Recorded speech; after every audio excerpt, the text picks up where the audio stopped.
As a subscriber to the Product Design and Manufacturing Collection, you have an entitlement to Fusion 360. We're going to walk through how you can access that entitlement so you can get started with generative design.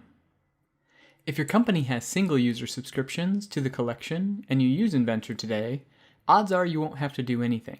You're already a named user and you can likely just use your Autodesk ID to log into Fusion 360. It's possible that some additional configuration is required, and to do that, your contract administrator will simply need to log into their Autodesk account and navigate to the user management section.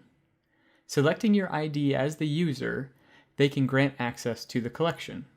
This will automatically provide access to everything that's included, or they can specify the services that you will have access to. Just make sure Fusion 360 is selected and you're good to go.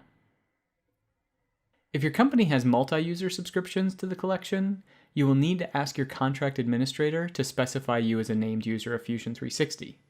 When they log into their Autodesk account, they'll navigate to the User Management tab, and if they have multiple options here, you want to select Classic User Management.